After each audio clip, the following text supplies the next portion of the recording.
the New York Times wrote extensively on a serious problem that has plagued New York City, Washington, D.C., and other big cities with extensive public transportation systems. The Times reported on, quote, on nearly half of all bus rides in the city, people now skip paying the fare.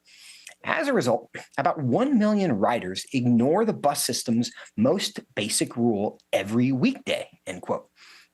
While this is obviously a serious criminal and fiscal concern for these cash-strapped big city transportation systems, what does it mean culturally that millions of people are willing to essentially steal? How did we get this way?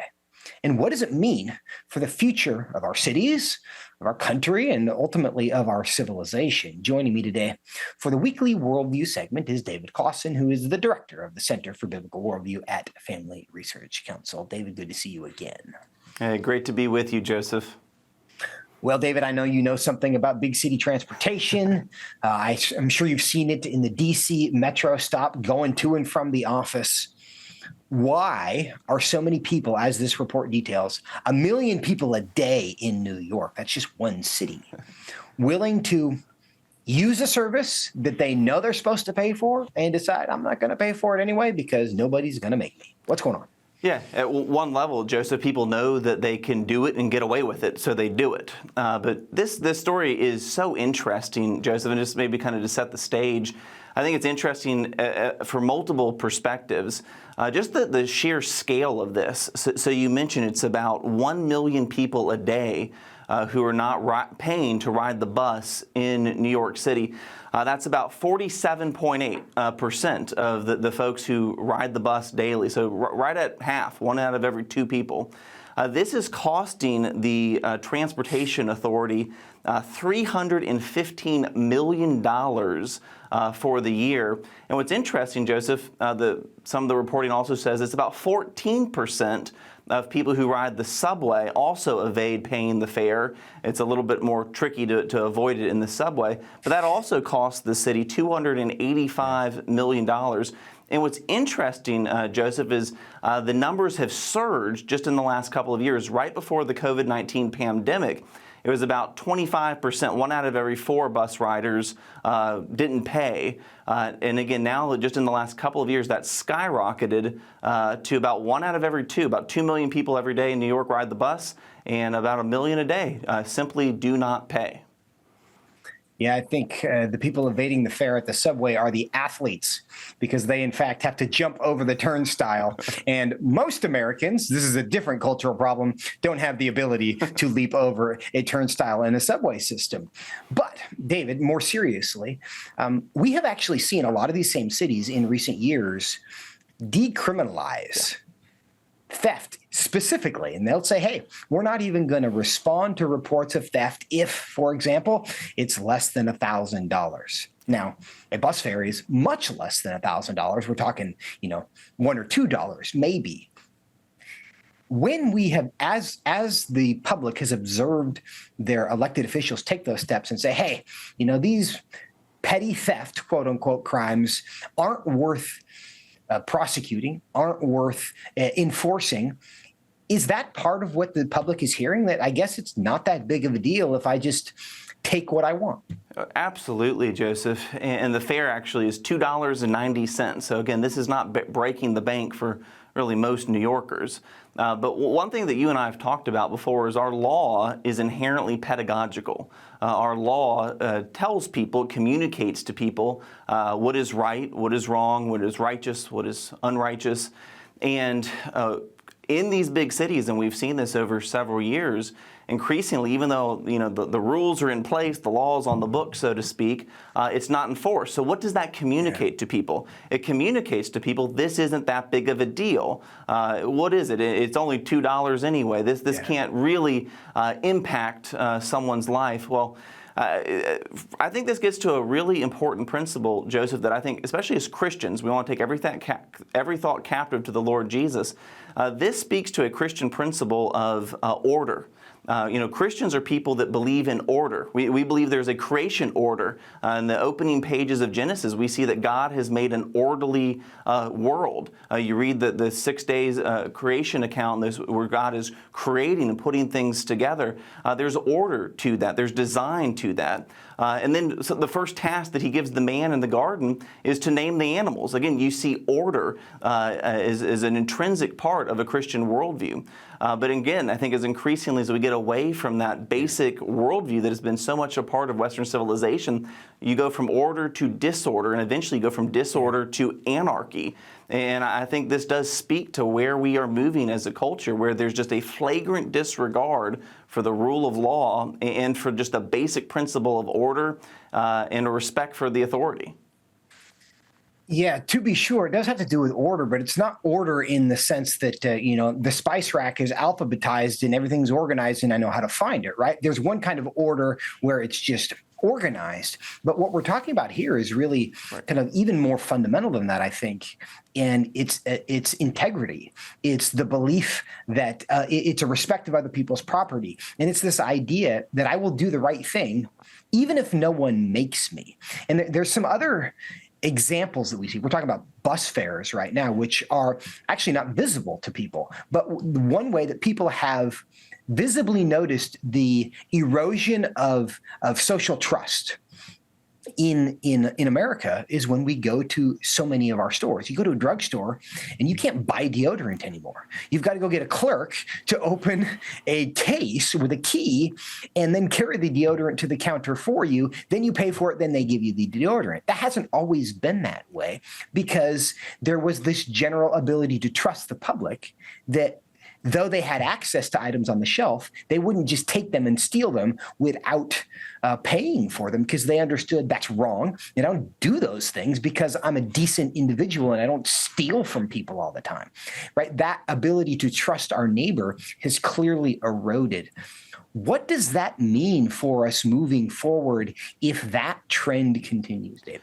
Well, it paints certainly a dark picture if that trend continues, Joseph, because you're absolutely right. You go to some of the supermarkets here in D.C. and detergent to deodorant to even just basic food staples are now kind of behind lock and key. What I think is also part of the conversation, though, Joseph, is really kind of a breakdown, and you alluded to it earlier, is the fact that a lot of these cities don't want to practice petty theft.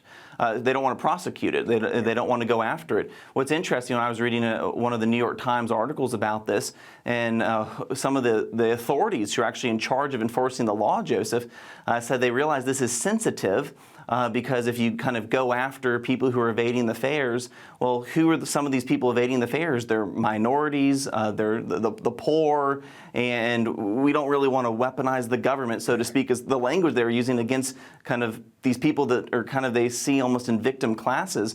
And again, this is where as Christians, we need to go back to what is the purpose of government?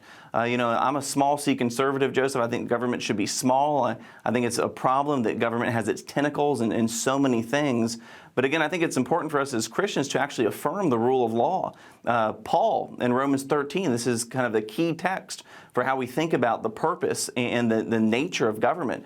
Government exists to promote good and to punish evildoers. That's Romans chapter 13, verse 4. And when government stops doing that, when it stops promoting the good, when it stops going after evildoers, well, guess what? You lose deterrence, and there's actually no incentive to pursue virtue. And so I think a big part of this conversation has to do with the fact that a lot of the people in charge are not doing what they're supposed to be doing. Yeah. And I think one of the things that this story helps us see is that minor offenses, quote unquote, are not really minor offenses. Os Guinness, I think he created, and I'm pretty sure he did, the golden triangle of freedom concept.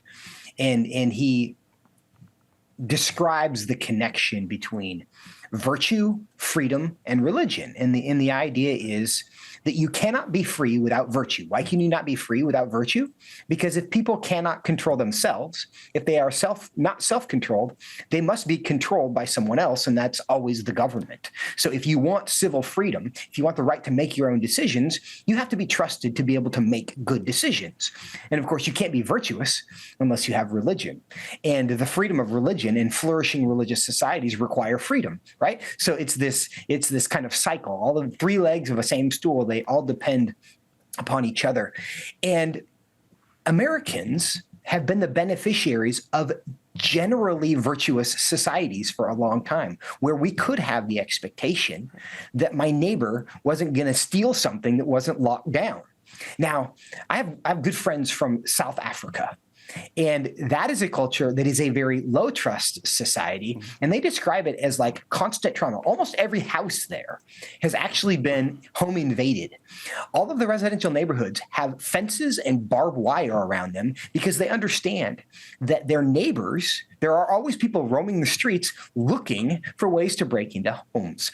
That when they go to a coffee, they go to a coffee shop, they don't just get up and go to the bathroom. They pack up everything they have and they take them with them, because if they walk to the coffee counter to pick up their coffee, to return to their table, someone will have spotted their purse left unattended, grabbed it, and run out. And that's the expectation in a low trust society. And so I think it's suicidal in so many ways to just pretend that these small things aren't big things.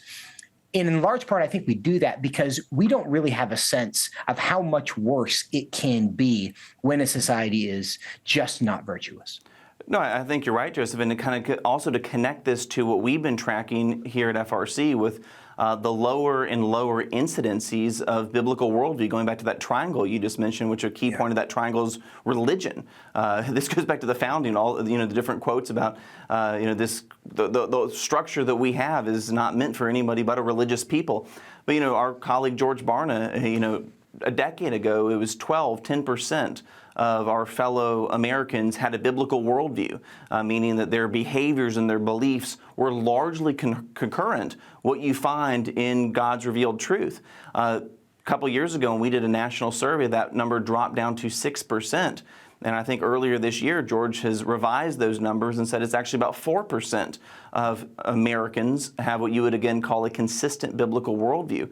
And so you talk about that low trust society. Well, it's correlated, I think. I don't think the fact that we're increasingly headed in that direction, I think it goes along with this idea that over the last 10, 15, 20 years, the incidence of a worldview, people have a biblical worldview, has increasingly decreased. And it's getting really, really low. And the trajectory is not encouraging. Yeah. And another point about that, there's been a lot of criticism of cultural Christianity lately in recent years. And, of course, cultural Christianity is not salvific. Having, generally Christian laws and value systems doesn't get anyone to heaven. But we're beginning to see the difference between cultural Christianity and cultural paganism. Yes. And if you adapt the idea that the individual is the greatest good and the individual's happiness is the highest need, why on earth? I need it. The bus system has more money than I do. Walgreens has more money than I do, so they can afford it. And I can make that decision that I need it more than they do. Therefore, I should have the right to take it. When, of course, cultural Christianity and the idea that we just don't steal from each other because stealing is wrong, and that's the end of the discussion, that ultimately does. And for all of the criticism that cultural Christianity has taken, I think stories like this help us see that cultural Christianity is far superior to the alternatives that secularism is offering. Joseph, I think what you're hitting on here is really important, because I think the loss of cultural Christianity, it's good for the church, because now there's no longer an incentive for people to claim a Christian identity, and there was actually no biblical repentance or faith in their life. So it's good for the church, because now a lot of people have no incentive to fey a Christian identity. But it's bad for the culture. It's bad for the country for precisely the reasons you just outlined and probably then some. Yeah. And so, again, last couple of years, I've heard people say this is a great thing that, cultural Christianity is in retreat. And maybe in some way for the church, but for the broader culture, I think we're about to see it's not as good as we thought it was going to be. Yeah, not when you have marauding gangs of thieves walking down your street who feel like they're unrestrained because their job is to just live authentically. David, in about 30 seconds, how do we fix this? Yeah, one of the things that we're trying to do here at FRC, Joseph, is to, again, go back to the Word. That's one of the reasons we have a daily Bible reading plan. It's one of the reasons the Center for Biblical Worldview exists, because if you take God out of the equation, if you take biblical Christianity out of the equation, I don't see a solution that we can do in our own strength, our own power. Yeah. We need revival, Joseph, at the end of the day to turn this thing around. That's exactly right. If we want to be free, and we want to be free, we must be virtuous. And we cannot be virtuous on our own. That's what the power of the Holy Spirit does in redeeming our hearts. But we ultimately do want peer pressure. We want cultural pressure for people to do the right thing, not cultural pressure for them to do the wrong thing. So if that's possible to create, we want to do that. David Closson, thanks so much for your time today. Thank you, Joseph. God bless.